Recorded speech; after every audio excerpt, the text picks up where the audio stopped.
نعمل ايه؟ على رأي السيدة ام كلثوم، نروح لمين؟ الفرقة دي لو هي بتنافس على الهبوط، البونت ده مش ممكن يفرق معاها؟ وانا قلت امبارح مع الاستاذ اسلام صادق، قلت يا جدعان النادي الاهلي مش طرف، النادي الاهلي انتوا اللي بتخلوا شكل النادي الاهلي وحش. انت كمخرج وكحكم وكفار مخليين شكل النادي الاهلي وحش. انتوا كده بتدوا ايحاء للناس ان الاهلي لازم يكسب عافيه وذوق.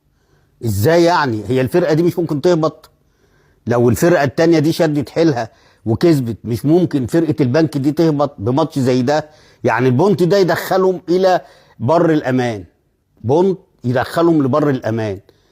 انت هتخليهم بيلعبوا لغايه اخر لحظه تحت ضغط ليه؟